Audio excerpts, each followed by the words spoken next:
Aloha kako, everybody. Thank you so much for coming tonight. This is so exciting. Thank you for joining us. My name is Edie Kauai. My husband is Maunili Dixon. We're from the Waimea Hawaiian Civic Club, co-hosting with the Mauna Kea Education and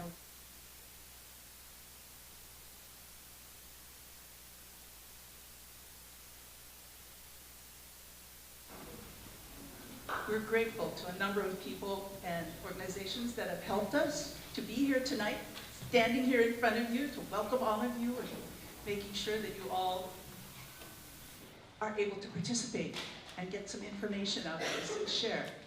So we're grateful to Scott Nagata of the South Kohala Community Development Plan Action Committee. Thank you, Scott.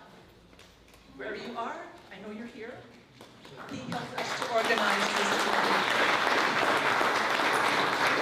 Thank you so much to the County of Hawaii Department of Water Supply, which is sharing the expertise of its leaders this evening.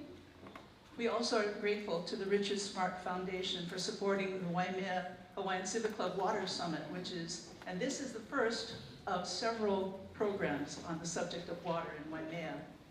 And of course to all of the planners and to the volunteers who came out this evening and leading up to this day. Mahalo nui.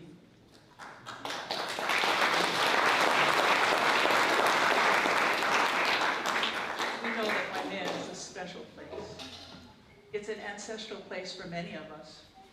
Our Ohana, the place where we were born. So we're grateful to those of you who have come to learn, to understand, to ask questions of our presenters about Waimea's water resources. We ask that we all approach this evening with kapu aloha in mind, that we respect each other, the information that is being presented, and those who present. And so, mahalo nui.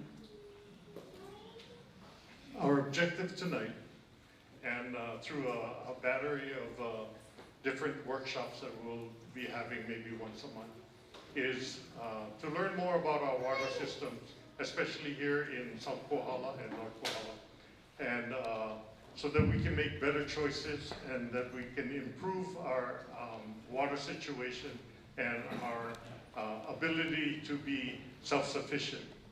So that's our objective, is to gain more knowledge on our water. So thank you for coming to our first session. Mahalo.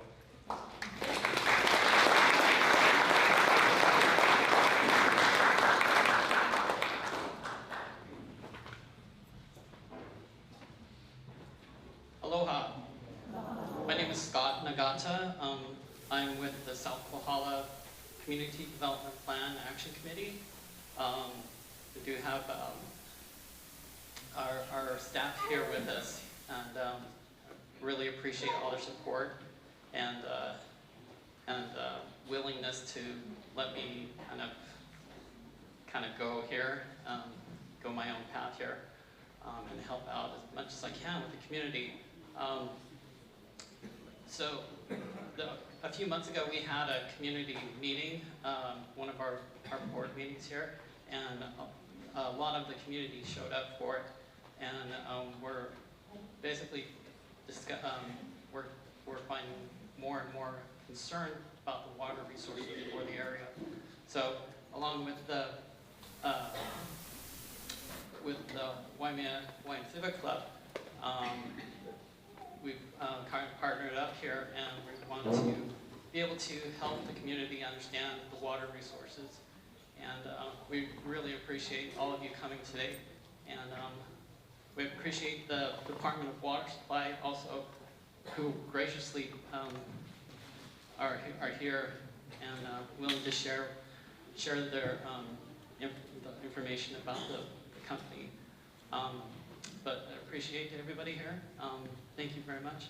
Also, I am the newest member of the South Kohala Community Development Team, and we are looking for people in the community to be a part of this. And we are looking for passionate people that are right here, and we welcome you to apply for that. I'll be available afterwards too, so if you want to talk about that, that'd be great. And so appreciate it, and turn the time over.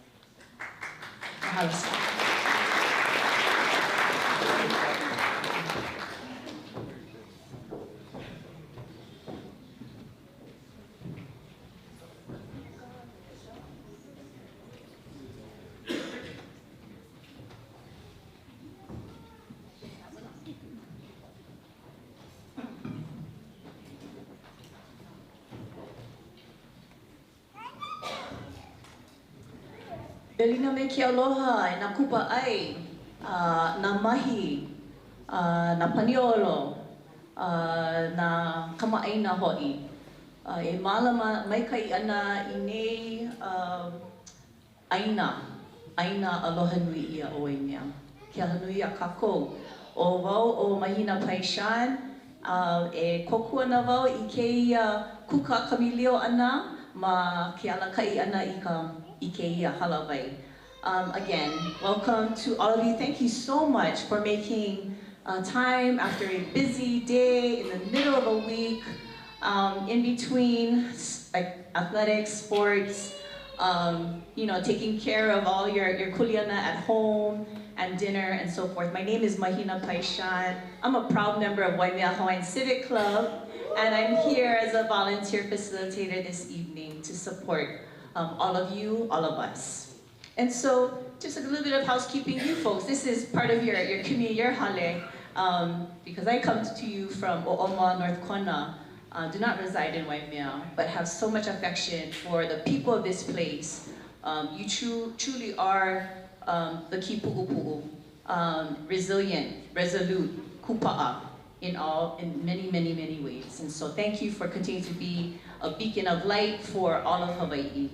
A little bit of housekeeping. As you know, there's restroom facilities here, just in the back of the hall, and to the side here. There's water in the back if you folks need. Of importance, the way that we're going to have this conversation together, we're trying to maximize the time for your questions, for your productive questions, so that we can all hear them and we can all learn together. Okay, we're here because we want to equip ourselves as residents of Hawaii Moku, Hawaii Island, with all the information that is available to us. And if it's not maybe perhaps accessible, we don't know how to seek information, there are 3 staff members from the Department of Water Supply to help us understand how we can access information so that we can continue to, you folks can continue to be informed and empowered in how you engage with all of these processes. Okay, so as you walked in either door, I believe you were offered an index card. At any time during the presentation, if you have a question, you can do two things. You can either go and grab an index card. Thank you, Kumu Kiomailani. There's index cards on both sides. And there's pens as well, or you can just go ahead and raise your hand, and then we have 3, thank you to our volunteer OPO, raise your hand, as well as Waika up in the back, Waimea, born and bred, thank you. They will also be assisting you and myself with gathering your questions, okay? So that's how we're going to proceed with our conversation, the first of, as you heard Uncle Molili said, of many. So I'm gonna, I would like to turn this first over to Keith, and maybe perhaps you can introduce the rest of the staff members here. Hi everybody, aloha, Keith Okamoto. Great turnout. We did not know what to expect, to be honest. I thought I was coming to a road and bridges meeting and we just was going to listen, but apparently not. Thank you, Miss Pua. No, but thank you for making that connection in the beginning. I actually got chicken skin because that was, to connect the water and the place is important. So anyway, we'll provide some background on I guess, our kuleana, and it's really around safe drinking water. I've been with the department over 20 years now, so a while. In my current position, about 9.5. So yeah, I'm getting old. That's why we have these young bucks here that actually going to share the information with you folks. Kavika to my left is our department's deputy. So he's our number 2 man. The guy, you know, when you, the best way to do business, right, is surround yourself with smarter people. So I was fortunate that I had smarter people that were willing, and that's why I have them next to me. Kurt Inawa to my right is the head of our engineering division. And my role here is actually to be cheerleader. Kavika will share the information with you folks. And so he did not mention that. I'm not sure if he mentioned that he's actually the Department of Water Supply, County of Hawaii's manager, chief engineer. Okay, so we're gonna now proceed. Thank you to Kavika, who's prepared some slides to provide context for our conversation today.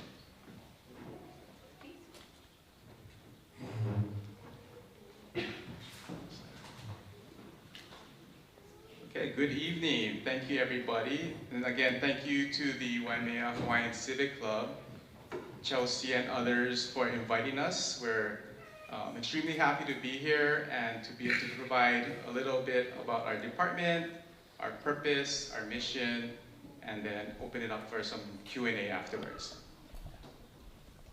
So our department was founded in 1949. It's a county agency, a semi-autonomous county agency. So what that means is we're governed by a 9-member water board. Our revenues come from the sale of water, the delivery of water to our customers, and we use that to fund our annual operations and maintenance.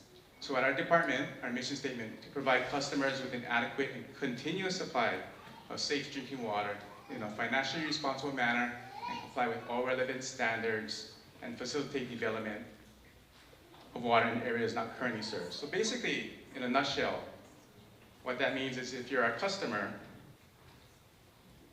you expect to have water 24/7, 365, and that's our mission. When you open the tap, you expect water to come out, you expect to be able to drink it and not worry about having, if it's gonna cause any health issues or if you're gonna get sick from it. And when you receive your bill from us every 2 months, you shouldn't be shocked by the bill that you receive. Hopefully it's one of the lesser utility bills in the household. So ultimately, our department's mission is like what Keith mentioned about safe drinking water. We focus about drinking potable water. Okay, next.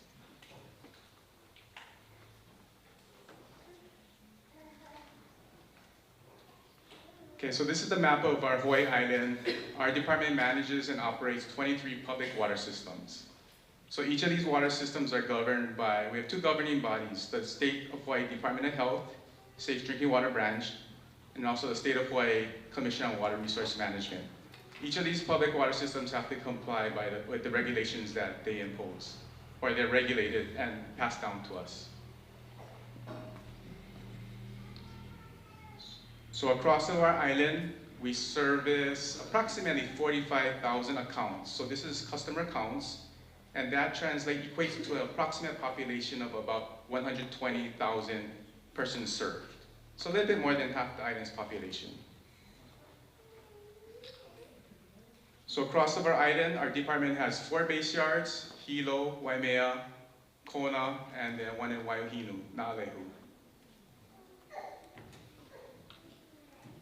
So if you can see, the blue lines represent our distribution pipelines, and that covers about almost 1,300 miles of water lines across the island.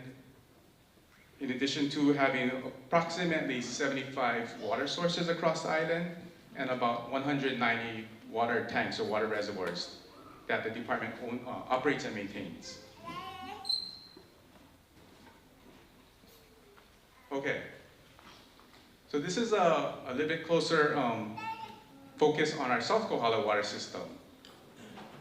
So basically, the South Kohala water system in the east goes from Ahualoa area over to the west, Anekona, and then in the southwest over to Waimea Airport, and in the southeast over to Pukapu and Nienie areas.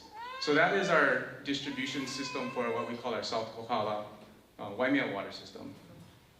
And within that we have 4 sources. We have 2 wells and 2 stream intakes. We operate and maintain 7 reservoirs and about 70 miles of pipeline. And I believe I can also make sure we have these slides later on, so if anybody wants a copy of the slides, we can... Anyone who registered, that's why it's important to register, we will make sure that we send a follow-up email with these slides. Thank you. Okay, so if I could, I wanted to spend a little bit of time about, to just talk about our water distribution system, a typical water distribution system. So as I mentioned, in Waimea, in the South Kohala system, we have 2 well sources, groundwater well sources, Waimea well and what we call our Parker Ranch well. So basically, these are electromechanical pieces of equipment. What you see on the left is a pump bowl assembly.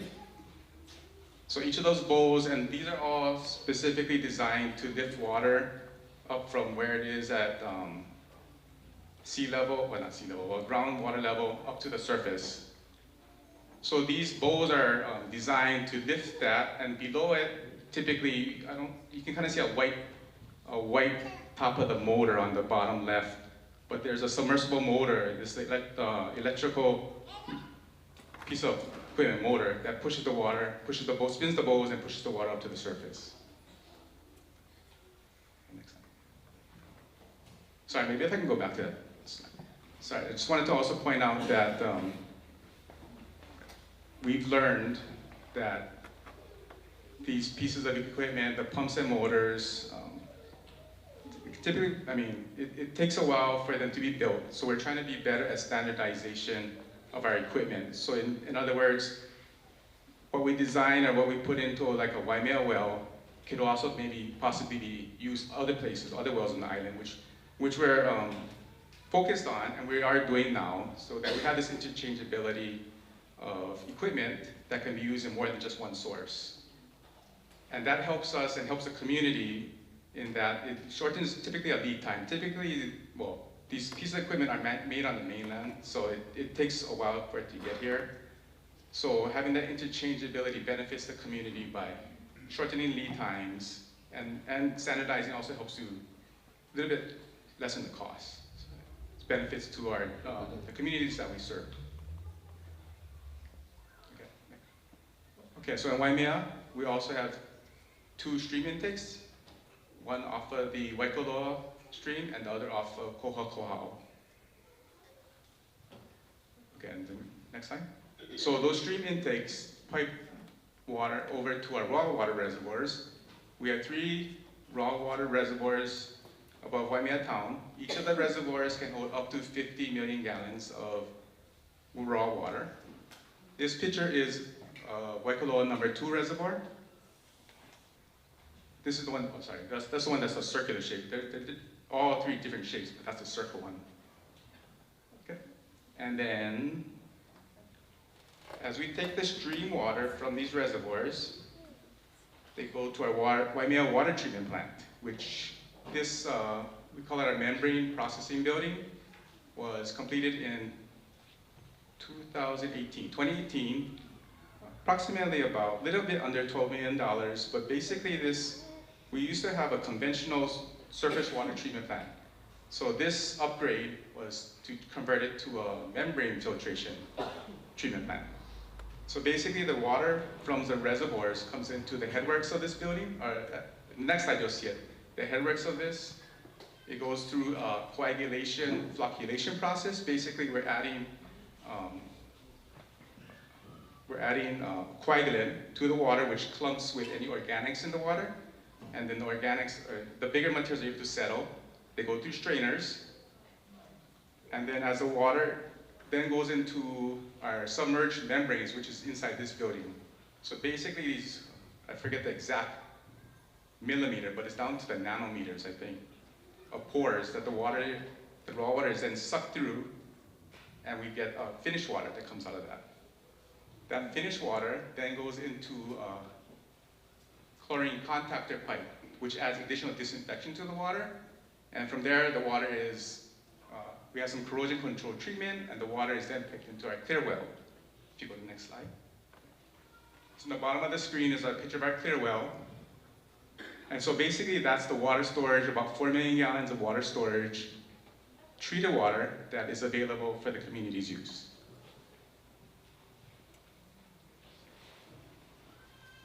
So the water treatment plant membrane processing, we process about 1.5 to 2 million gallons a day. And then from there, from the clear well, we distribute about 1.5 million gallons a day, either to, we have 2 distribution pipelines. Okay. And this is just a picture of a typical ductile iron water distribution line, water transmission line. Next slide. This is a system on our east side, but it's a booster pump system. We have some of these in Waimea. Basically, it's taking water from a storage tank on the, like something similar on the right. We have above ground booster pumps, and these booster pumps lift the water up to a higher elevation for distribution by gravity, thereafter back down to our customers. Okay, and this is where a lot of times if you're a customer, you may be familiar with this. This is a customer water meter. Every account that we have has one of these meters. It could be a mechanical device. They're all mechanical devices. I think new technology now has ultrasonic meters, but our meters are all the mechanical mutating disc type. Kavika, I'm actually wondering if we could pause here, and I'm going to give folks an opportunity to write your questions on an index card. So if you would like to ask a question, pose a question based on the information that was just shared, anything relative to the information that was just shared, we're just going to take a minute. Please raise your hand if you need an index card, and we have OPO that are going to go around. The reason why I'm suggesting that we kind of break up the presentation is because it's a big download of information. So I'd like for us to pause and have conversation, and then we'll proceed with the presentation. Thank you. OPO UC, thank you very much.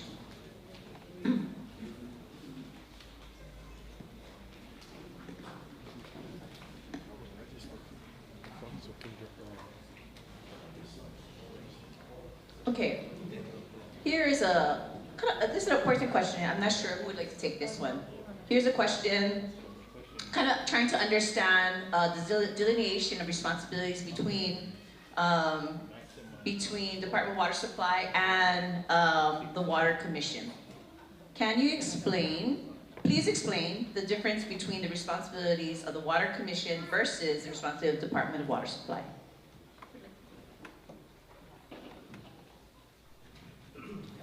Let me give it a shot at the, maybe a higher 20,000 foot level, and then Kavika or Kurt can chime in. So Commissioner of Water Resource Management is a state agency, and they oversee groundwater and surface water for the whole state. And they're one of our primary regulators. So if we want to drill a well, we have to get a well permit through that body. If we want to do a stream diversion, we need to get another permit from that body. So we need to comply with their requirements, but there's also private wells, other municipalities, other counties like on Oahu, Maui, Kauai. They have to go through this body as well to get their permits and their approvals to install their infrastructure as well. As Kavika mentioned a little earlier in the presentation, our mission is to distribute safe drinking water. So it's very well defined, I guess. We don't do reclaimed water. We don't do stormwater runoff. We definitely don't put wastewater in our pipes, things like that. So our primary focus, if you notice, our mission contains 3 primary areas: adequate and continuous supply of safe drinking water.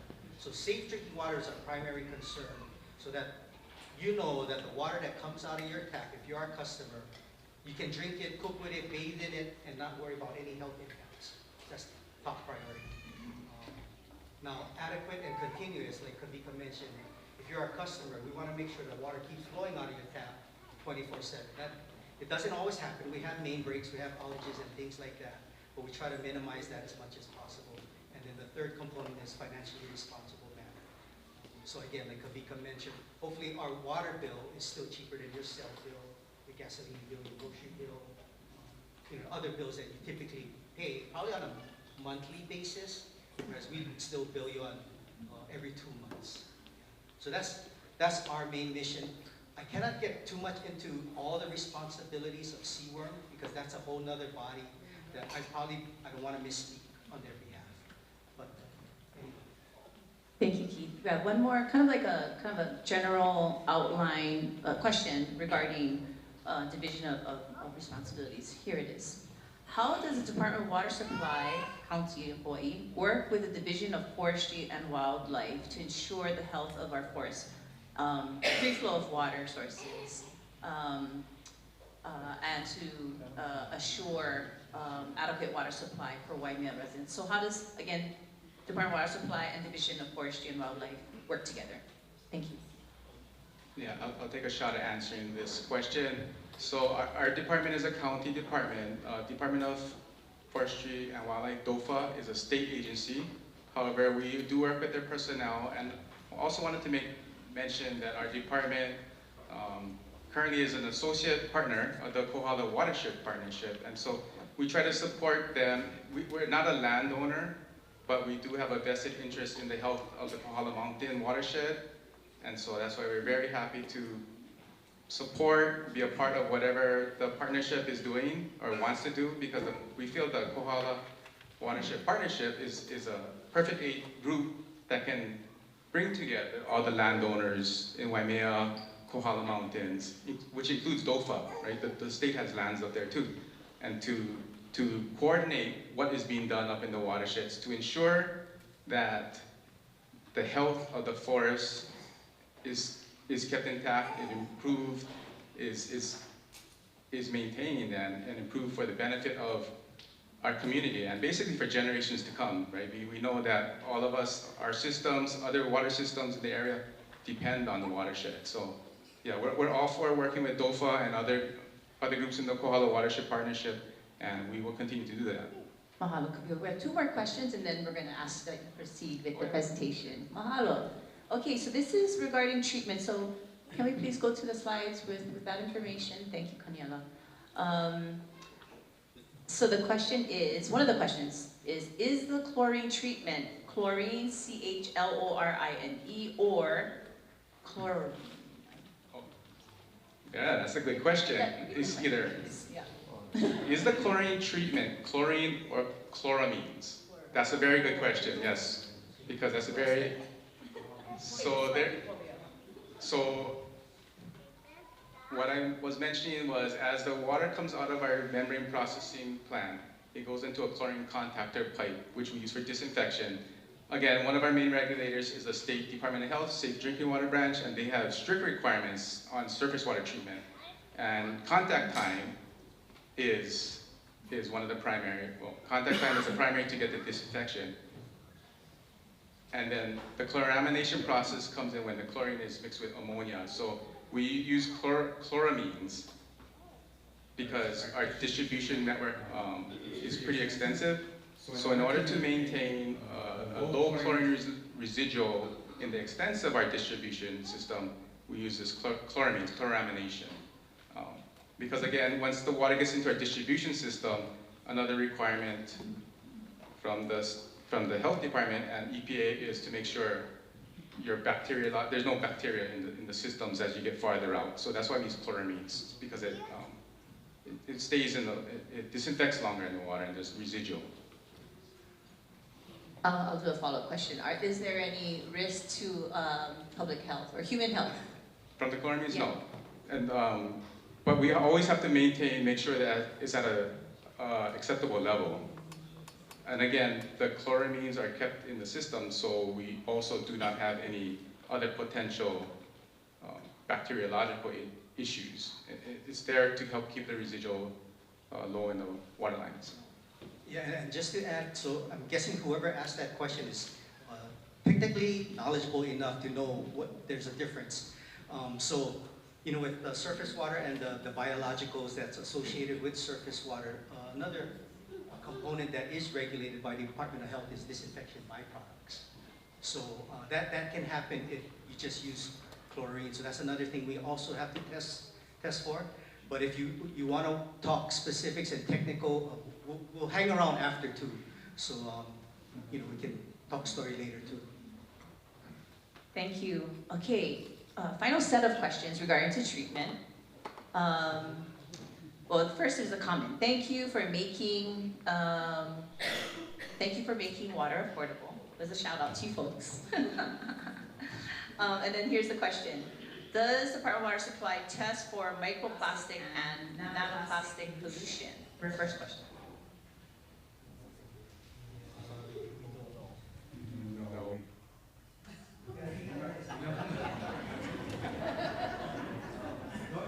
It's, so what we test is basically the water that we're putting into the system.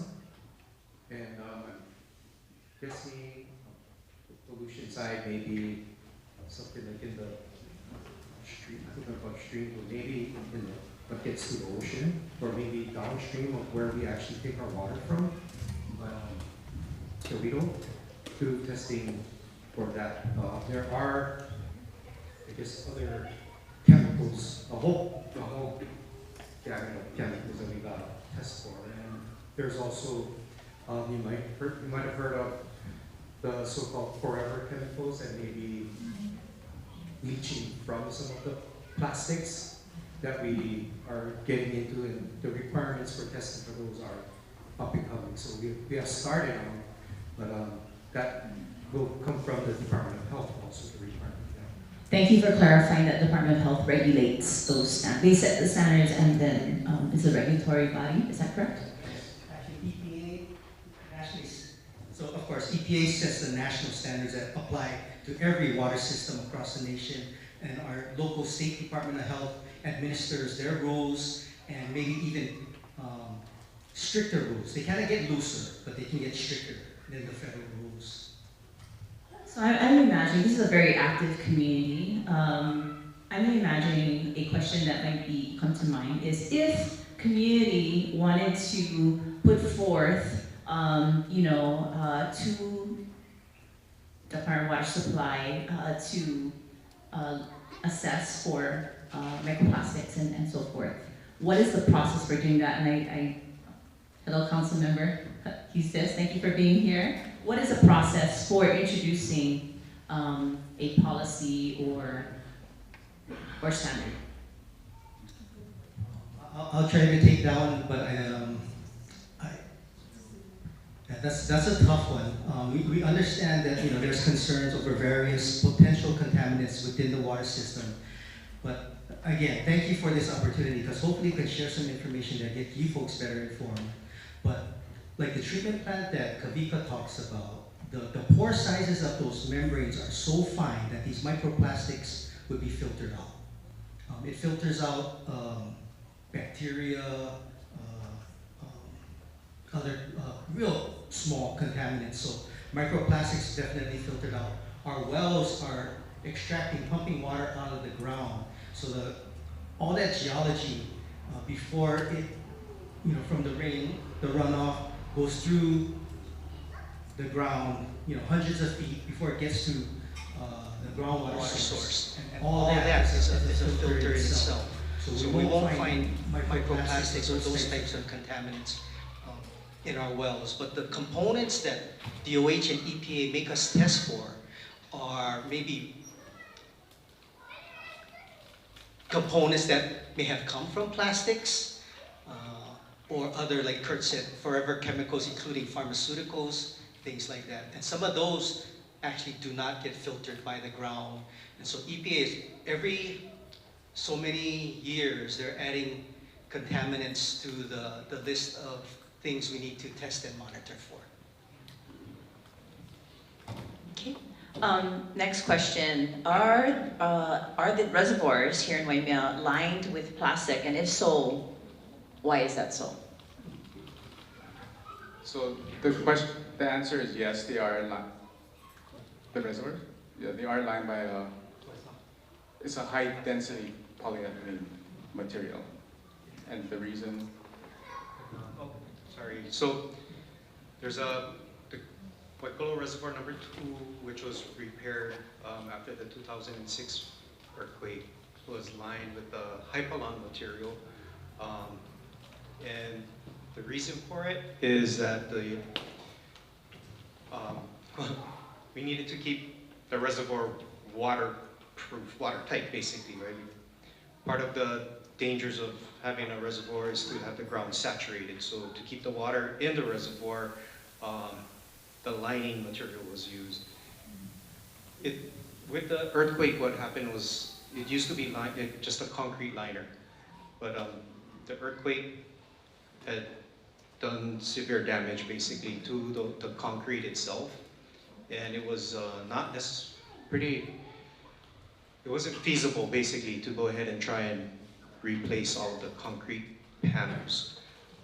Not to mention that you have a better barrier with this hypalon material, and the water actually leaking through that than just concrete itself. Number 1, which is currently we have to redesign it. Reservoir number 1 is the other one that was leaking, so we dropped it to approximately half capacity during the repair of reservoir number 2.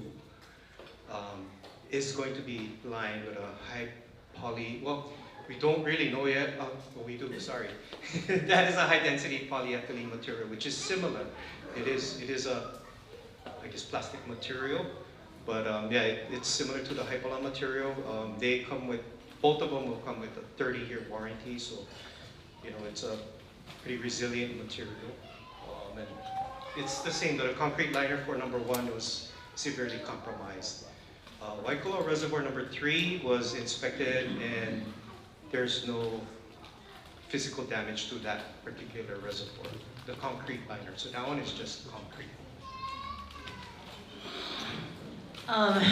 And I also just want to, if you did not know, you have a tremendous resource in your community as well. Dr.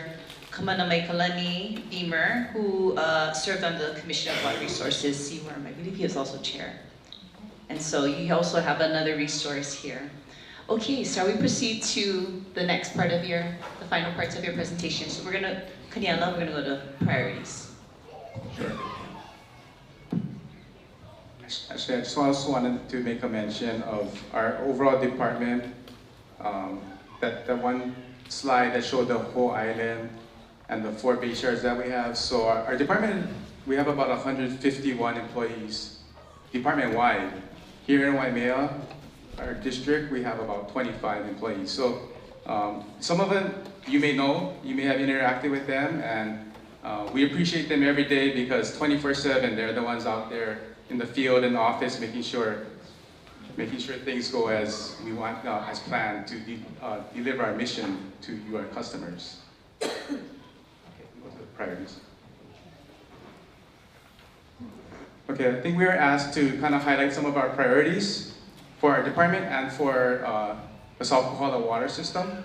So priorities: infrastructure projects, resilient and redundant water systems, disaster preparedness, and recruitment and retention.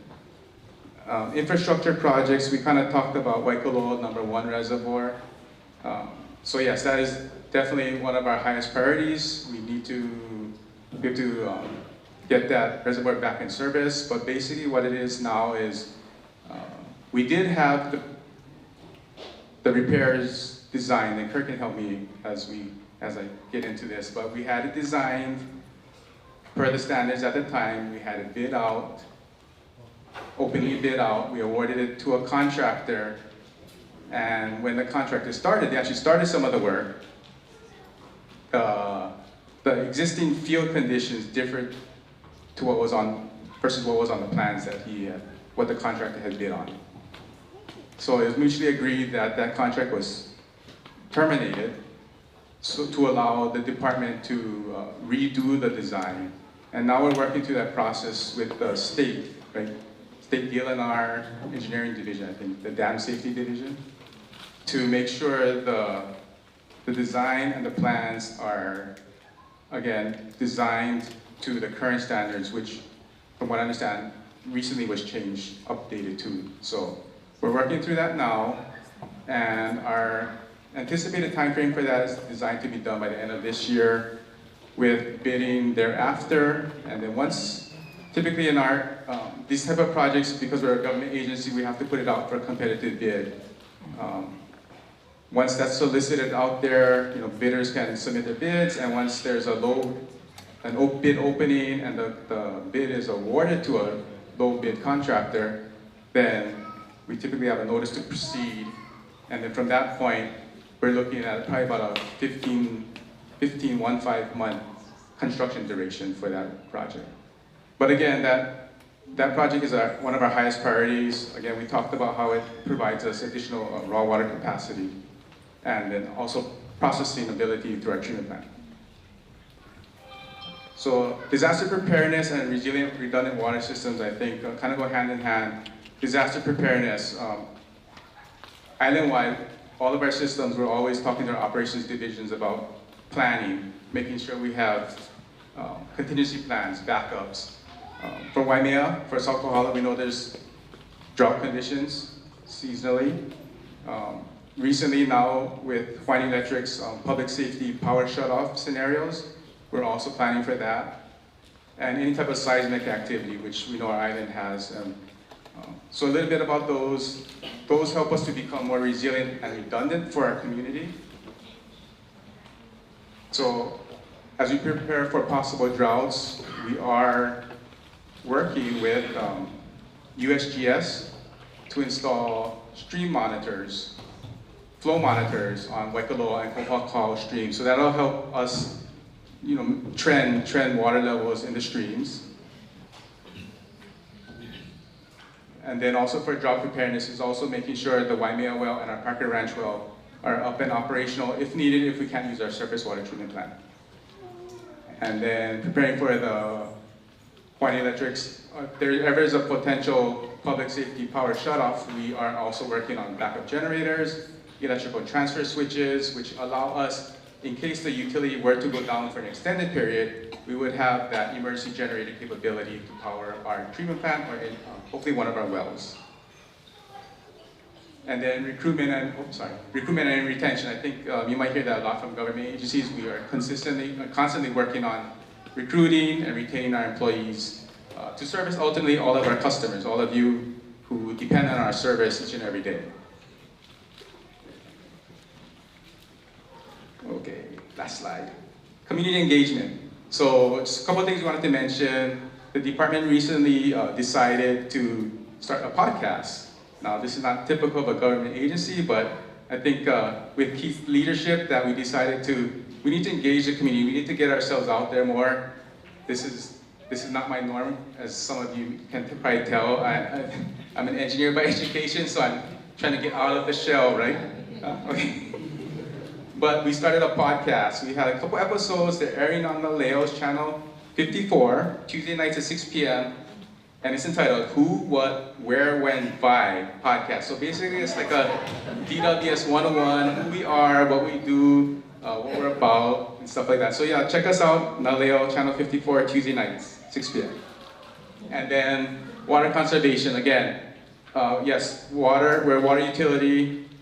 Revenues are derived from the delivery of water, but we also know water is precious. That's in our motto. We know it's precious, we all need it, and we are working on, and we will continue to work on water conservation efforts, and to help others, outreach to others to educate them to use water wisely. Use it, but use it responsibly, use it wisely, don't waste it. And we're going to continue to work on that. So if you walked in, there's some leak detection tablets, that helps to identify if you might have a leak in your toilet. And then also I think we have some brochures on plant pono. We worked with the UH and one of their outreach groups to create a little pamphlet about native, drought-tolerant plants that use less water. So again, thank you. Next slide. Okay, thank you, I guess. Thank you, Kavika. Before I turn it over to Keith for final words, this is the time, folks, so please raise your hand if you'd like to write your questions, and our OP over there will come to you. There's lots of folks that I think wrote their questions, so please go ahead and collect those questions. Mahalo to Mahea, to Kavika, Mahea, Waika, and to Ho'ipo for assisting. And we have more questions coming. That's wonderful. Thank you. This is how we engage. Yeah? Mahalo. Okay. So Keith, final words. Yeah, so I think we just wanted to close our presentation like how Kavika was alluding to it. You know, the value of water. So hopefully what you folks can take away, at least from us tonight, and in that regard, you know, we're not limiting that viewpoint to just drinking water, right? So we're an island state. I think if we can all leave with that awareness that water is precious and it should be valued and it should be, I guess, treated as such. And like I think Kavika's mentioned, you know, not wasted, basically. So if we can all leave with that and that mindset, I think that'll help us all continue to leave us and our kids, grandkids, and their kids and grandkids in, you know, in a better place, or a place that they want to call home. Yeah. Mahalo nui. Just want to let you folks know that we have set aside up to 30 minutes for this part of the, you know, your questions and so forth. Okay. So what else do I want to say? So I'm going to start off. There's quite a few questions. Wonderful. So for the responses, if we could keep it to about a minute to 90 seconds, that way we can get through as many questions as we can. I just want to also let you folks know, if we don't get to all of your questions, what we're doing, another reason why we really encourage you, can you please put up the registration form? We really want to encourage you to register because you will get a copy of the slides. We will also post all of the questions that were raised, and the ones especially that were not, we didn't have time for today, okay? Because we commit to you as Waimea Hawaiian Civic Club, you really should join our club. We commit that we will provide those questions to the gentlemen here, and we'll await their reply, and I'm sure they'll share it with the pertinent folks, whatever relevant folks. Okay, so here's kind of a more general cascading question. What are the most pressing water threats or challenges facing our island, Hokukeawe, and specifically the Waimea area?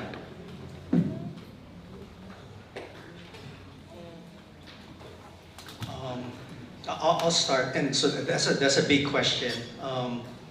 So again, our primary mission is drinking water. So I'm gonna kind of approach that question from that lens. And so for us, providing and distributing drinking water, we need to get it from somewhere.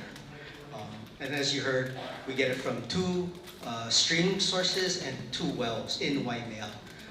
And then we also have a water system called our Lalamilo water system, which is services kind of the resorts and Kauai High industrial area. So of course, what we want to make sure, and that's why the Commission on Water Resource Management is a big component of this awareness, is that we don't jeopardize the groundwater resource, because that's where we get our water for our wells, and we don't jeopardize the streams, because that's where we get our diversions for our Waimea treatment plant. And that's why we kind of step out of our comfort zone and try to partner with folks like Mahina at the Kohala Watershed Partnership, so we can provide them support. We don't know how to do stuff better in the forest, but they do. So, you know, that's some of the efforts, and there's that question can cover Mauka to Makai and even offshore, but that's beyond our actual area of expertise. But we're happy to talk stories some more. That's a huge question.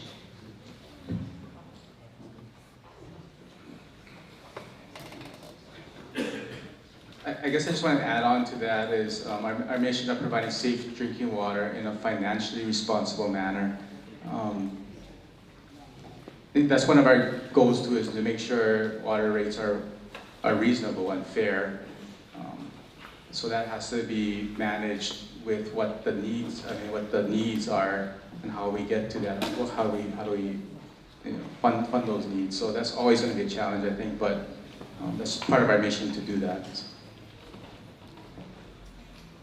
Okay, on the topic of drought, here's a question from the audience, from the community. When we are in a drought like now, why are there no water restrictions that are put into place? How does the water restriction process work? Okay, I'll start with that. So, as I mentioned, we have our main primary source, the raw water, reservoirs the water goes to our treatment plant. That's the surface water side. But we also have the two groundwater wells, Waimea and Parker Ranch, and those are our backups to the streams, basically. So we do rely on our operations divisions to watch. Every day they're watching the reservoir levels, and when there's a need to issue a conservation notice, we'll usually start with that. It's a voluntary conservation notice, 10% request to lower your water use. If they see the need to issue a restriction, then it'll be a restriction notice of 25% reduction in your water use. And that again is to help us extend the water resource, primarily the stream water, the surface water that we have in the system, or available to use in the system. And thanks for that awareness. That's a solid question, and what that shows is that awareness in the community, for that connection, between weather conditions and water consumption. So kudos to you guys for having that understanding and awareness. We also have triggers. We monitor our raw water reservoir levels. So if it gets below a certain point, no worry, we'll send out some restriction notices because we don't want to cut it too close, right? And then and be in a real tough situation. But groundwater wells are not affected as much by weather conditions. They're more, I guess, stable, regardless of drought conditions. As a follow-up question, Keith, who owns the groundwater wells? The two that you folks spoke of? So yeah, we own, operate, and maintain those two. County of Hawaii. County of Hawaii Department of Water Supply. Thank you. Next question is reservoir related from all of you, from you. When will the Waimea Reservoir be prepared? It's been, be repaired. It's been 18 years since the earthquake.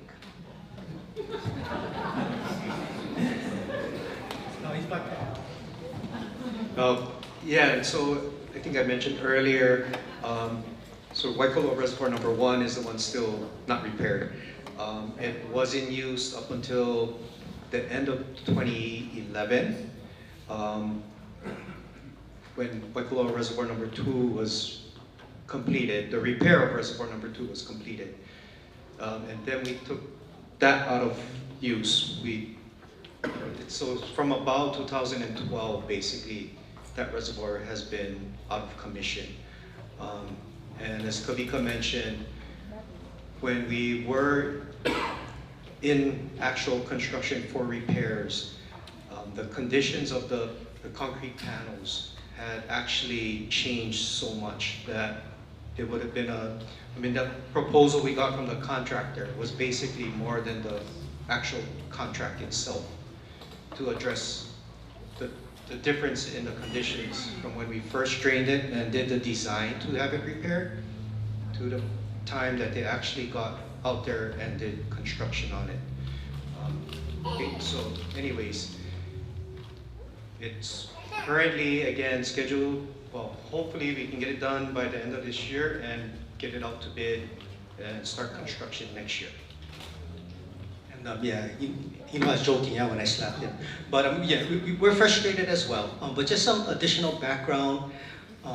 So there's another regulatory agency. There's the Dam Safety Division, and it's DAM, not DAM.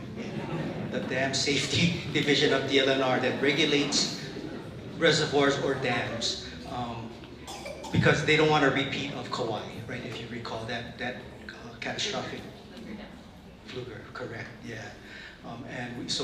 Anyway, so rightfully so, there's requirements, even if you want to restore it. So it's not a matter of just fixing some concrete panels and relining it. things like that. You have to change the embankment, you have to put under drains so that you're monitoring if there's any seepage or leakage from the reservoir. You have to maintain your grass at a certain height so that they come out every year to inspect our dams to make sure that it all looks okay. Tons of regulations, but all that is a part of the design and then the redesign. And we're equally frustrated, and it is a priority of ours to get that completed. Okay, water consumption. What is the average water consumption of a resident in Waimea? What is the average of a resident, what is the average water consumption of a resident in the resort area or the Kohala Coast area? Okay. I don't think we have that information right now, but we can work on that, and we can split it up by areas. But as it's expected, those resort areas use potable water for irrigation. And some of them have quite deep pocketbooks that can absorb even the water bills that we would think would be outrageous. So that's another effort that Kavika talked about, our outreach, and we're trying to get messages out to, use water wisely. So that is definitely a target area. I'm guessing that was the intent of that question. Normally, I think a regular residential household, if you're just using it for regular cooking, bathing, drinking, is a little over 100 gallons per day per person. So on an average month, about 400 gallons per day or 12,000 gallons per month would be a typical household. That is probably on the higher side, little higher, but yeah, I mean, that's basically what we would consider average. Yeah, hopefully you guys look at your water bills. I'm doing good, I don't use that much water. Because it would be your Shorter water. showers. Yeah. No, but that's about there. Thank you. So we're going to go to a set of questions around development. It's a big area of interest. First question. Does Department of Water Supply have input on on any new development in South Kohala, the South Kohala district? If so, what is your part in reviewing proposals? Yes, so we do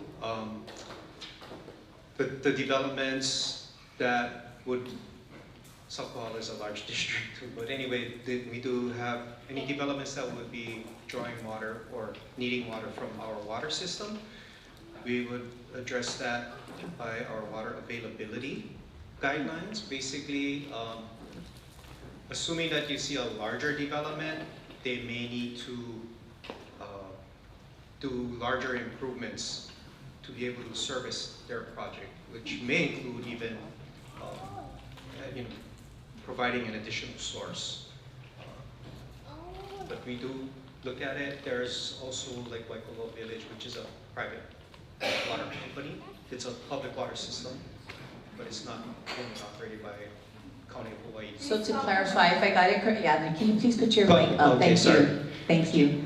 Yeah, put it right next to your mouth. So is it correct that you will receive the applications from Department of Planning, and from Department of Planning, you go through your review process and send it back with comments? Is that correct? And are there any other processes for which you review applications for development? So that is correct, but the other thing that I want to mention is a lot of times, even before they get to that stage, a developer will come to the department and check with us on our water availability. And if they do need to do other improvements, they would typically come to us and maybe enter into a water development agreement.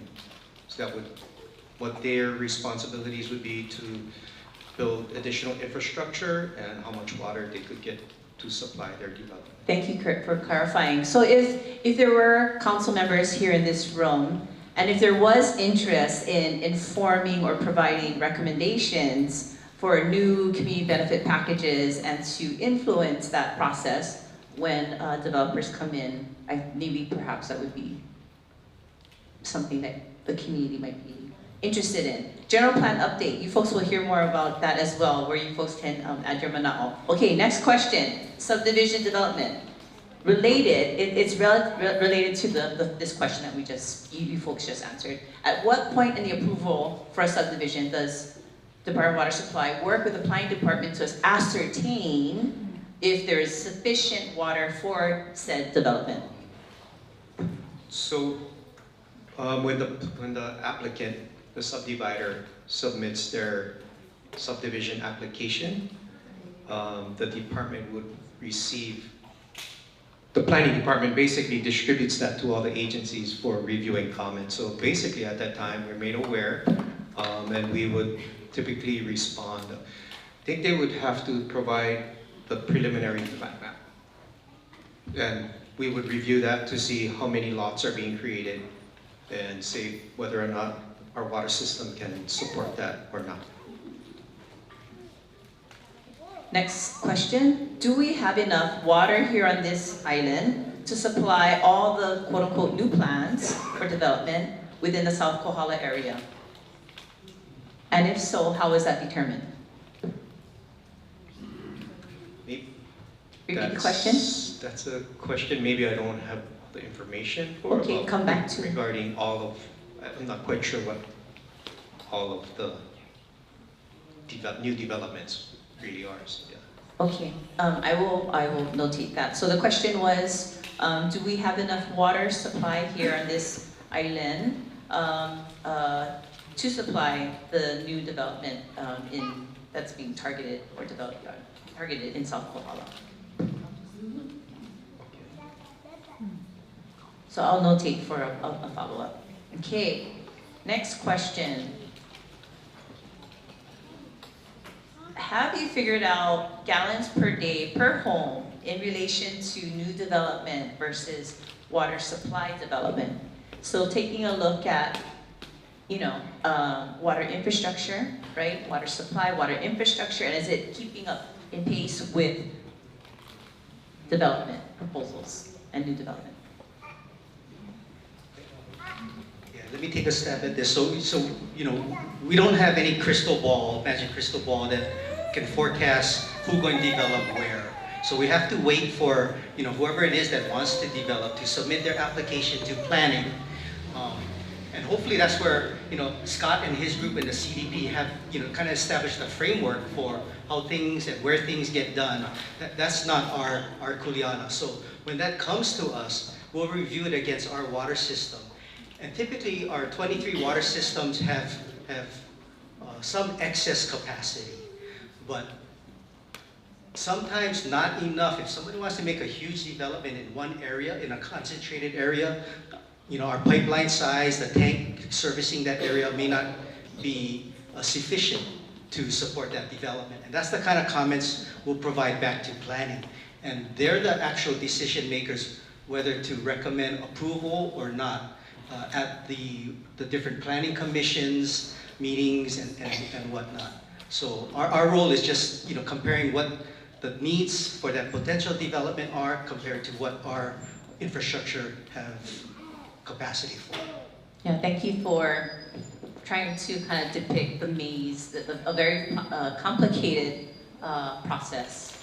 Okay, so your mission is around safe, healthy drinking water. The question here is, what are the consequences for misuse of water of homeowners, business owners, developments? What are the consequences, and is there enforcement that's being applied?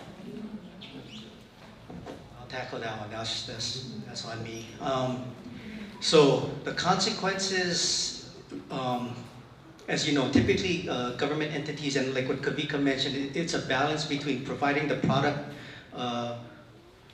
of quality that you folks expect, deserve, and mandated by Department of Health and EPA. But the other balance to that is to keep the costs reasonable. So we actually don't have any enforcement agents. We have water service investigators. So if we have something reported to us, we'll take a look. But we have one guy to look around island-wide. So we're really trying to use opportunities like this to hopefully share awareness But as we all know, there's bad actors out there. But we're hoping that that's really not the norm. Our rate structure is also set up to financially discourage excessive usage. So if you're in the first tier, you're actually getting a water rate that's below cost of service. So if you're ultra conservative with your water use, you're actually getting a water rate that is less than it costs us to provide that water. Now if you use regular amount, then you kind of get the actual cost. Now if you use more, you ramp up into a different tier. We kind of try to escalate the cost per 1,000 gallons. Now if you're even higher than that, we notch it up even more. So hopefully the hurt to the pocketbook is incentive for using water appropriately. And just to add on to that, what Keith mentioned about we have our one water service investigator island-wide that can take a look, investigate issues. If there is a clear and present danger about health risk to our system, we have the rules and mechanisms to cut that service off because we value and it's more important for us to maintain the integrity of our system for the entire community versus an individual customer. So Who do they call in contact? our department, any of our customer service offices, Waimea, Hilo, Kona, they can contact them and report something. But yes, we do have the mechanism when you use the word misuse, if it's that type of health risk, we have the rules to cut them off. And we also get emails. So you can email dws@hawaiidws.org. People send us pictures of the situation, and then we'll definitely go take a look for sure. So Waimea Hawaiian Civic Club members, let's make sure that we send the follow-up email with those contacts. Thank you. Okay, drilling. Here's a question. Is drilling for water allowed? If so, what are the rules, requirements of a drilling proposal or application, and how might that drilling action affect the public's water supply? What's basically safeguarding the public's water supply? So the wells are actually, I guess, under the purview of the Commission on Water Resource Management. So they not only take a look at basically the quantity of water, so they also manage you trying to attempt to go and get that groundwater. So when you gotta drill it, you need to comply. They develop well construction standards to ensure that when you drill and they make you case the well so that you don't allow pollution basically to get to the aquifer. But the permit process goes through the Commission on Water Resource Management. Okay, thank you. Here's a big question. Please explain the water system for Kaihai, Kailapa subdivision, Puako, and Waikoloa and the hotel resort area along the coast. So let's start off with Kaihai, Kailapa area. So Kawaihai, the Kailapa subdivision, it was developed by the Department of Hawaiian Homelands to build a system to meet our standards. However, the water system does not, the DWS water system does not reach Kailapa. DHHL worked an agreement with Kohala Ranch to get water from their water system. That's the current water system right now. Yeah. And next would be the Puako area. Puako area is served by the our Lalamilo water system. And so as you can see, it serves all the way out to Kawaihai. Can it reach? If Kailapa was to get water, extend the water line from Kawaihai, that would be from this Lalamilo water system. Waikoloa Resort, basically our water system covers Manalani and Orchid also. But Waikoloa Resort gets water from, I don't have that in this area. But anyway, they get water from the Waikoloa Village area, the Waikoloa water system, basically. They're the privately owned, but it's a public water system. And you know, I know there's frustration in the Kailapa community about, you know, the rates of water and things like that. You know, we have been in communication with Department of Hawaiian Homelands, and you know, we gave them some options. There's nothing that's free or cheap, but you know, there are options. I think they're considering, but you know, I hate to. But really, you know, that's something I think more dialogue needs to happen with the DHHM, for sure. Good luck. Yes. Okay, fire hydrants. What government agency is responsible for checking on fire hydrants? Fire department says it's folks want to understand who is responsible for checking and maintaining the fire hydrants. Us. Yeah, we operate and maintain the fire hydrants. I'm Mahina, and I live in a couple of Hawaiian homes. And about a year and a half ago, I went over to the fire department right down the road and reported that a number of fire hydrants in our neighborhood are overgrown. They obviously haven't been tested, and I asked if it was the responsibility of the fire department, and I was told, no, it's not in our purview, but they would relay my report to the powers that be. I never heard any response, and I heard subsequently that it was a Board of Water Supply responsibility. And so I just wanted to make the point that in a lot of the Hawaiian homes fire hydrants, they haven't been tested, obviously, or maintained. And I just get concerned about any brush fires or fire mitigation. So Keith, thank you, Nanea, for that question. I'm actually not gonna, I'm gonna ask that you find each other after to respond and have that one-on-one conversation. The reason being is because we want to get through as many questions as possible.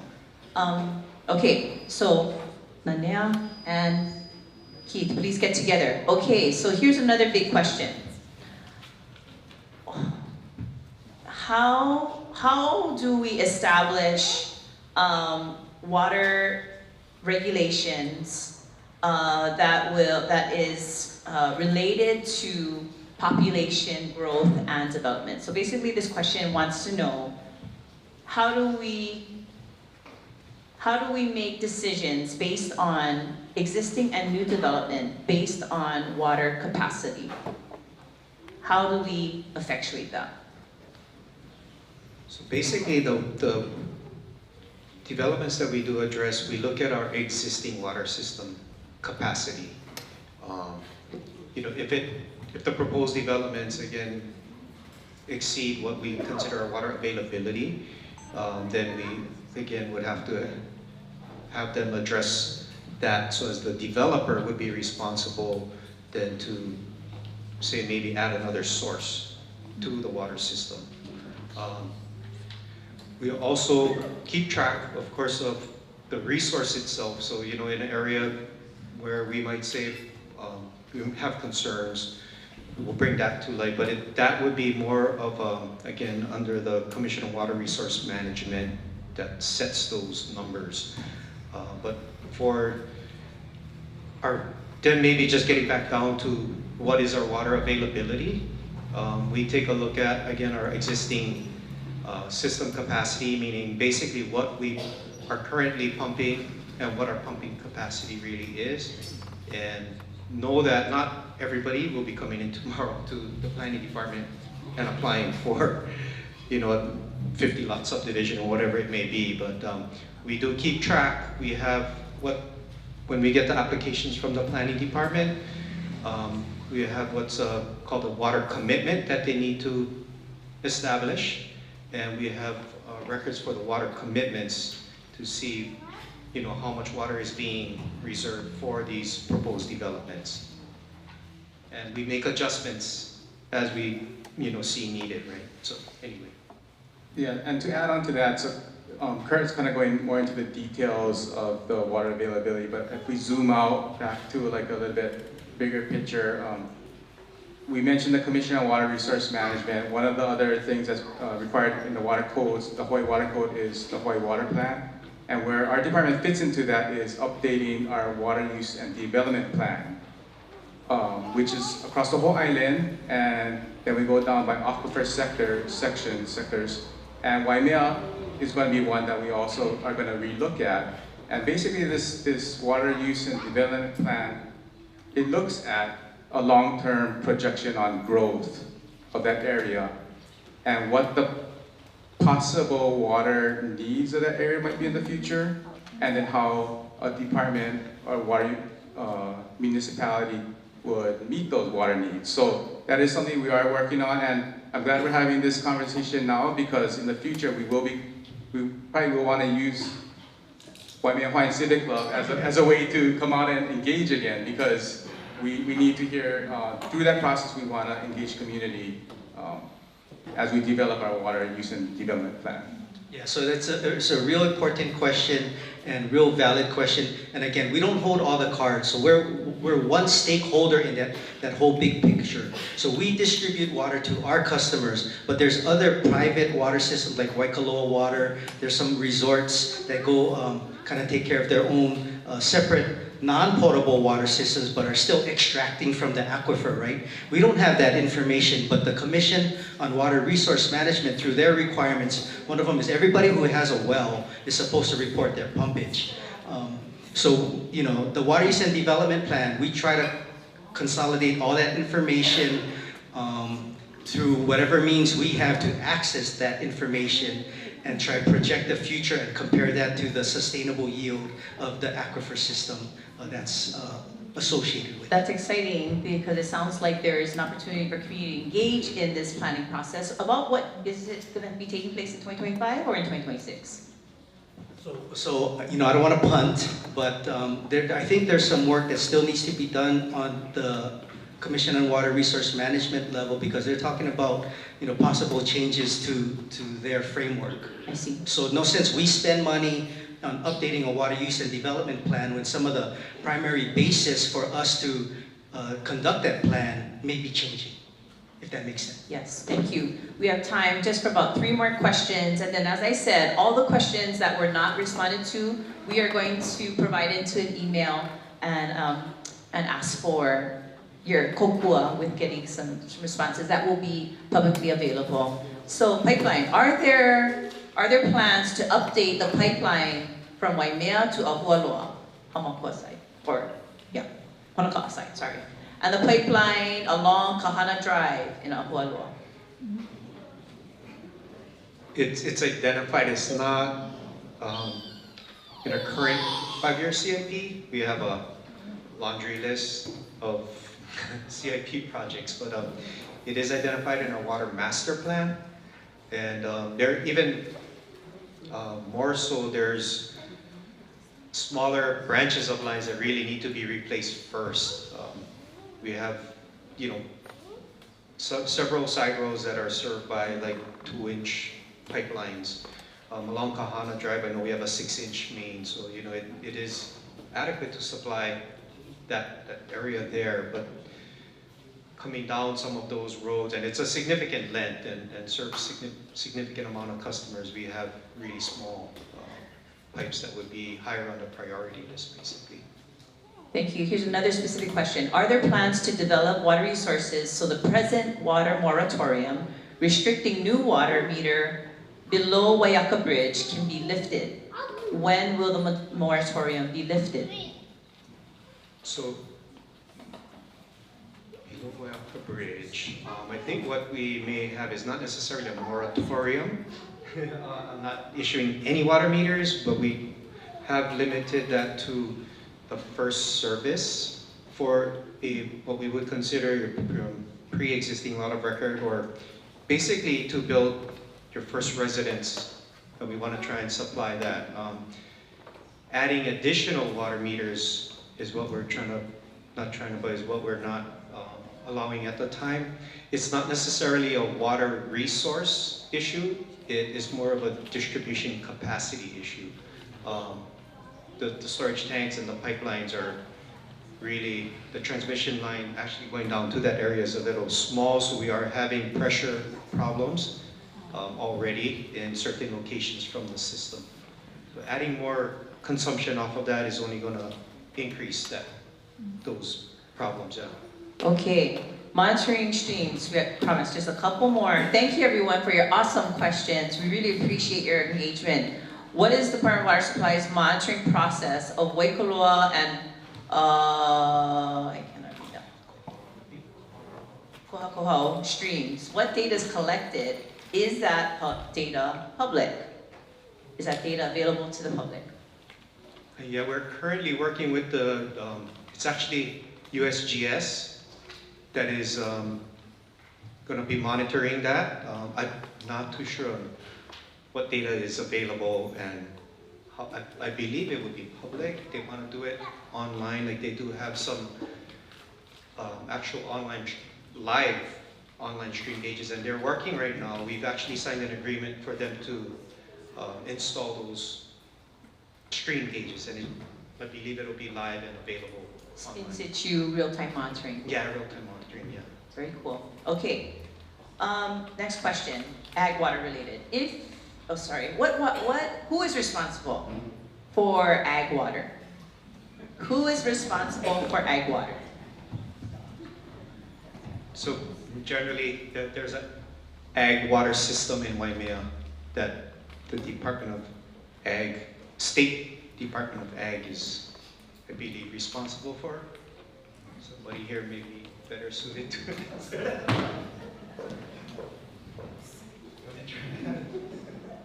I think we'll be good at that. Now, basically, our mission is safe drinking water. We know there are uses that are used by for agriculture, but there are other agencies that have jurisdiction over the distribution of ag water from the ag water systems. Okay. Regarding costs for improvements that improve systems, how much of that falls on the customer? About what percentage? Yeah, I'll try to tackle this one. So our water rates are really geared towards operations and maintenance, and a little extra for capital improvement projects. So what we really rely on is there's different funding programs for CIP type projects. One of the main ones that we really utilize is a state revolving fund loan administered through the State Department of Health. It's a low interest loan, so it makes sense for us to borrow and pay back incrementally over a period of 20, 25 years at a very low interest rate. So that's what we typically utilize. And then we also try to work with our congressional delegation, because they brought back some earmark funding, congressionally directed spending funds. So we're able to tap into some of that for some of our CIP projects. And our water rates also, cannot just be for whatever operations and maintenance that we're doing today, right? We need to be fiscally responsible, set aside some rainy day funds. So we're trying to have a CIP reserve, an operational reserve, because you never know when a disaster might hit, and you gotta fund repairs and replacements and things like that. But yeah. Okay, we're wrapping up. So here's a important question. I think it's one of the good closing questions, one of two. How will we collectively, Kako, and specifically Department of Water Supply, ensure the equity of water access and while managing costs? Equity. Equity, yeah, that's very important to us too. One thing that we try to maintain is, although we have 23 different water systems, we have one water rate schedule across the whole island. So that's equity, from our water rate standard perspective. So as you know, not every water system has the same operating costs, right? So some are getting subsidized, others are paying less than what it costs to get water distributed in their system. But we feel, you know, it's more important, equity is more important than trying to come up with different water rates for each system. Not to mention that'd be a software nightmare. But you know, there's other forms of equity, and I think that level of awareness, even you know, there's this heightened priority for housing our folks here. Yeah, and so we're looking at ways where we can somehow provide some assistance in that regard. As Kavika mentioned earlier, we're governed by a water board, so our water rates are not arbitrary and established as such. We have to hold public hearings. We don't go to the PUC, but we do have public hearings whenever we adjust water rates. Matter of fact, we'll have one next week where we're actually dropping the water rate significantly, because a large component of our water bill is the cost for electricity. And as I think a lot of you know, the cost for electricity is based on other external factors as well, and they tend to go up and down. So for fairness and equity to our customers, we decided to separate that component in our water rates to pass that on to our customers. Good or bad, when it goes down, it's good, right? But when it goes up, you know, it's something that we all share a part of. As a final wrap-up question, again, how can this Waimea community who loves their aina, loves their community, how can they continue to engage with you? What is the best way to do that, and participate in any kind of public process for which you are seeking additional input? Kalamai. Yes, Auntie Max. We've been sitting here, and you guys are giving us, okay, it's almost 7 o'clock. I want to squeeze me, I didn't write, so you said if I like to ask question, because I have a problem, yeah? I have 5 acres on Hawaiian Homes, but in Kalamai, Yahweh, we have ag, I get ag. I want to know the difference in the cost of non-potable water and regular water. Because I got a bill, and I want people to listen to this. Last month, I got a bill. I live on, not live, but I have my horses on 5 acres of land on Department of Hawaiian Homes. They said I used 9,000 gallons of water to feed my horse at $91.16. That's how much I paid. My bill came for the residential. I used 9,000 gallons, $91.16. Tell me, who's gambling? How the hell that damn thing came perfect on portable water, on ag water, the same price I paid on residential? Could you give me that answer, please? I need a refund then if it's not right. Thank you, Auntie Max. I'd ask you to respond to that in a more general case, like why is this situation, you know, and what can we do about it, and then have like Manea, have a follow one-on-one, because we're going to be wrapping up soon. Thank you. Yeah, sorry, you know, I don't know the details of your particular situation, but we can look into it. We'll talk sorry. And in general, so we do have a subsidized water rate for ag use, but there's requirements. So, you know, we need somebody to show that they're doing actual ag, right? We're not going to just give a subsidized rate without any, I guess, information or proof from the customer side that that's really what they're doing. Because, you know, if you have somebody getting something less than what it costs, then everybody else is subsidizing that. Yeah, so we want to make sure that it's equitable and fair. But Auntie, we go talk story. Maybe your particular situation might have some, I don't know, funny kind of stuff. But we go talk story. Thank you.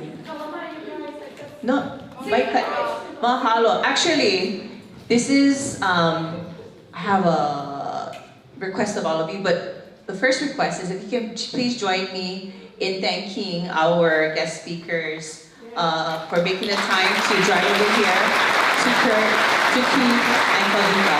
Mahalo. Thank you very much.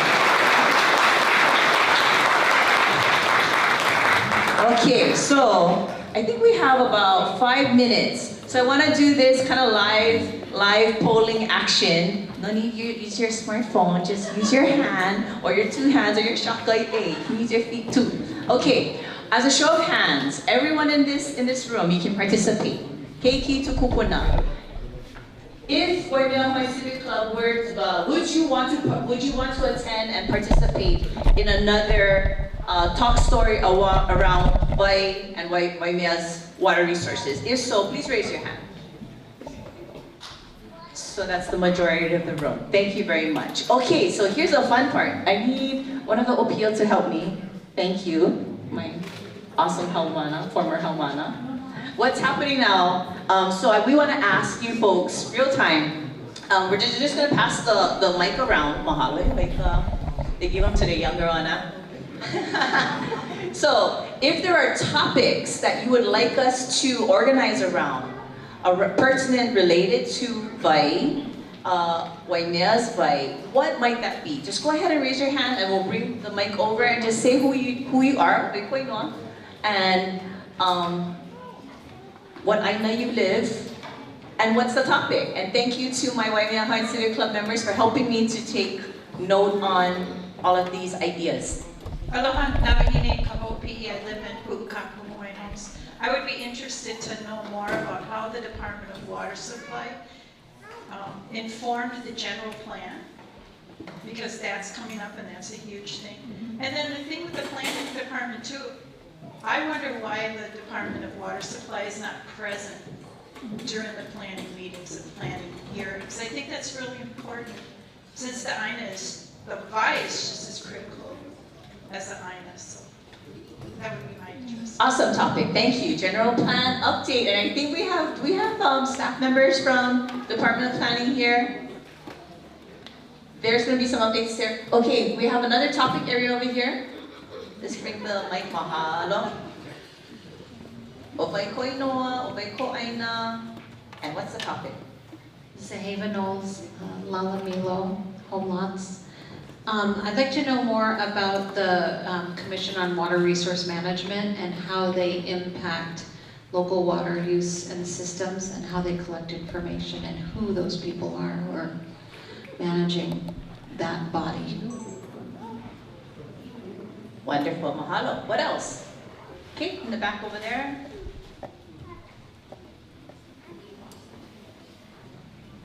Aloha, my name is Luana Kiakelani, and I live and I'm from Waimea. I would like more dialogue around the policy that supports our Hawaiian people that are subsistence living. How is it determined who gets potable water versus who gets non-potable water? Who is deserving of water that can be consumed versus the water that you should only wash your hands with? I would like more dialogue around what the law says about protection of water rights for Native people, including entitlements. How do you get a meter? What are the permissions around access to water? Because we're very water insecure. Earlier they spoke about the pipeline that goes to Ahualoa. I would like to understand how to prioritize that pipeline being fixed, or whatever that question was that came up. So I think about water access, water insecurity, and the stratification among our community about who's deserving of water. Mahalo. Mahalo. What else? What else? Any other topics? Mahalo in the back. Hello, Iklami Flores, and I'm also a member of the Waimea Hawaiian Civic Club. But I just want to let you folks know that this is not the end meeting. Because you know that there's others who have stakeholders and who are responsible for the water. So we haven't solidified anything yet, but we're looking at the Department of Hawaiian Homelands to address some of the questions, because some of the questions were brought up. So someone was in their jurisdiction. There's the State Water Commission. There's DNR, who oversees the streams and other water aspects, as such. And it's the Department of Ag. And there's other aspects too. So if you go home tonight, you say, I didn't manage my question, this question. We're looking forward to holding other meetings to bring more information to you from others who manage our waters. and as well as those who are looking at Native Hawaiian rights connected to water. So many of the issues that you're looking at, whether were not answered, we look forward to holding future forums such as this. And the Department of Water Supply is just one entity, but they're a very significant entity, and we like to say, like, we really thank them for the work they put into it and the managing of our resources to the best of their abilities. And so we thank them for being here this evening just to share with us. Mahalo. Mahalo. Awesome. Okay, we're actually gonna roll into, oh, there's one more here, and then we're gonna roll into community announcements. I think all the way first.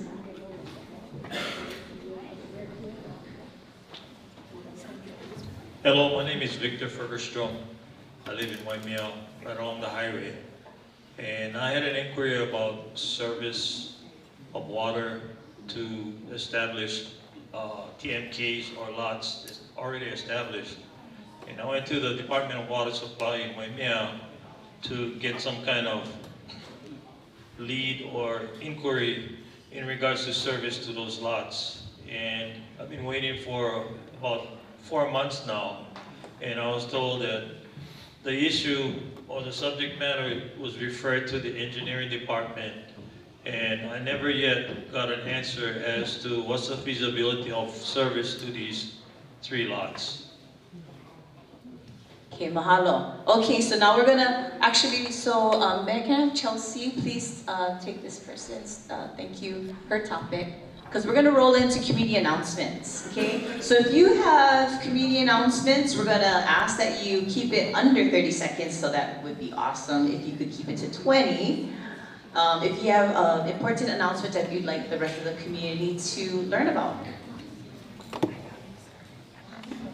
Aloha. As you can see from this meeting, as we said, not all questions were answered, and I know how it is to sit there and wait for my question to be answered as well. So please, kalamai, we did the best we could tonight, trying to go through them all, and you will get your questions answered is what I'm hearing, but hang in with us. And the reason I say that is because Waimea, there's so many issues that we face, and VI is significant and of course our priority, but there's so much more, whether it's dealing with our lands or our overdevelopment or whatever the issues are. So what I'm going to simply say is, because we're not going to go into those issues tonight, but there's some being faced very soon, properties, lands, waters that we have to be aware of. So all I'm doing tonight is giving you a place to keep informed about all of the issues that are occurring that affect not just Waimea, but everywhere that our eyes can see. So all you have to do, if you have Instagram, keep monitored, follow Protect Mauna Kea. Because Protect Mauna Kea is not just about Mauna Kea, it's about Mauna Kea and every place that extends from it throughout the Pai'aina and beyond. So if you can just stay tuned to Protect Mauna Kea Instagram, you're going to find requests for testimony, you're going to find information about issues that are occurring that will affect you, no doubt. So everybody, again, Instagram, Protect Mauna Kea, or you can go on Mauna Kea Education and Awareness Facebook page. We will always get all the news to you, and we're actually looking at putting out news, co-collaborating with other accounts. So if you have a big account that has to do with Waimea, that's on your Facebook or your Instagram, let us know, because we have to collaborate for this present generation. We started with the kupuna tonight. Didn't we bring in their names in the form of lands, in the form of waters, in the form of our ancestors? So right now, I'm going to end by saying what I'm saying now is for this generation and the future generations, so that we can keep Waimea, Waimea. And part of that is staying informed and being active. So again, Protect Mauna Kea, Mauna Kea Education and Awareness, and if you want to co-collaborate because you have an account, you let me know, and I will be happy to do that because it's vital for all of us. So mahalo, everybody. I also have an announcement. Waimea is the birthplace, Kauaihai is the kai of Makali'i, our beloved Kanu Va'akaulua. Her birthday is coming up, and there's gonna be an awesome community festival February 8th down Kauaihai. We'll be sure to send that as well. Any other announcements, perhaps from Waimea Community Association? Mahalo Mahina. Aloha Kauko. Sorry I was a little late. We had a long council meeting today. My name is James Eustis, and I represent you in the communities of North and South Kohala. Grateful to see all of you out here this evening. I really appreciate our partners with Department of Water Supply to answer your questions and be a part of this conversation. Our communities are amazing. There's so many things going on across North and South Kohala, and the one that I'll touch on tonight is actually next Saturday. So February 1st is our 32nd annual Cherry Blossom Heritage Festival. So I hope to see you all out there in Waimea celebrating with me, and I'll leave it at that. So mahalo nui, have a nice evening, drive safely everyone. Mahalo, mahalo nui. Any other announcements, any other festivals, events, or requests for volunteers? Anyone else? Oh, great.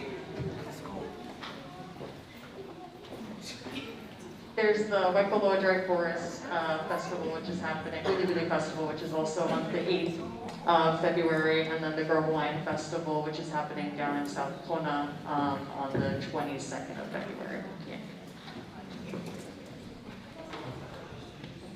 Okay, I would like to also mahalo nui to Mahina Paishon. Very grateful in your facilitation and allows us all to come together as partnerships to provide this platform for all of the discussion and a wonderful Q&A session tonight. So yeah, please give her another round of applause.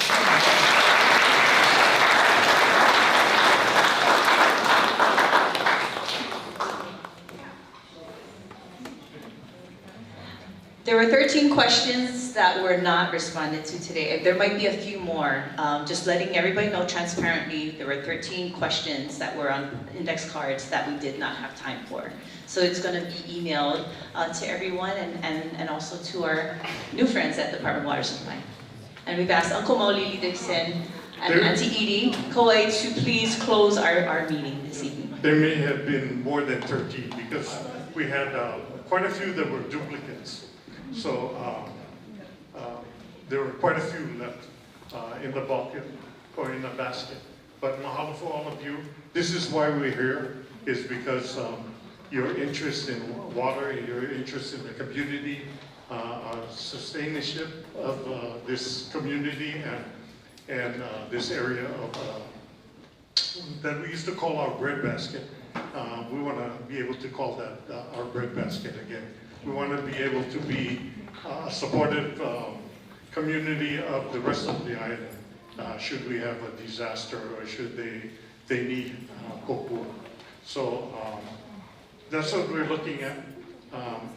Like Kalani said, we're going to have quite a few more workshops with Hawaiian Homes or all these other entities that control water, that control our sustainability.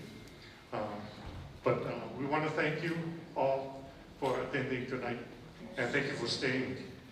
We had like about 250 people here, more than we expected.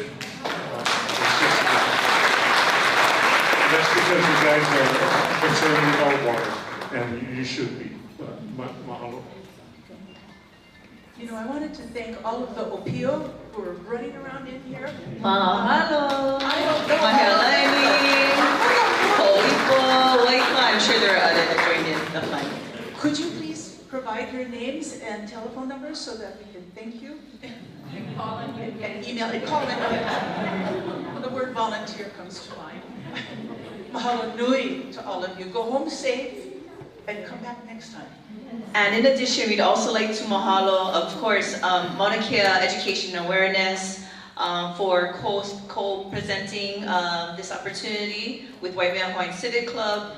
Again, to Scott Nagata's South Kohala CDP Action Committee, to our thank you to our presenters, Department of Water Supply, to Keith, Kavika, and Kurt, and our support organization, Hawaii Community Foundation, Waimea Futures Initiative, and the Waimea Weaving Hui. A special shout out to Kobe Moser and to Dustin from Aria Studios. Mahalo nui for the live stream. They hooked us up. Thank you. And of course, nothing, of quality gets done without this Ohana. So mahalo to Kaniela, Anakalea Buckley, and Paul Buckley. And most especially, sincerely, genuinely, to all of you for making the time. Mahalo nui for your love. One last comment for our water department. I heard you said Department of Water Supply, County of Hawaii was formed in 1949, and so was the Waimea Hawaiian Civic Club.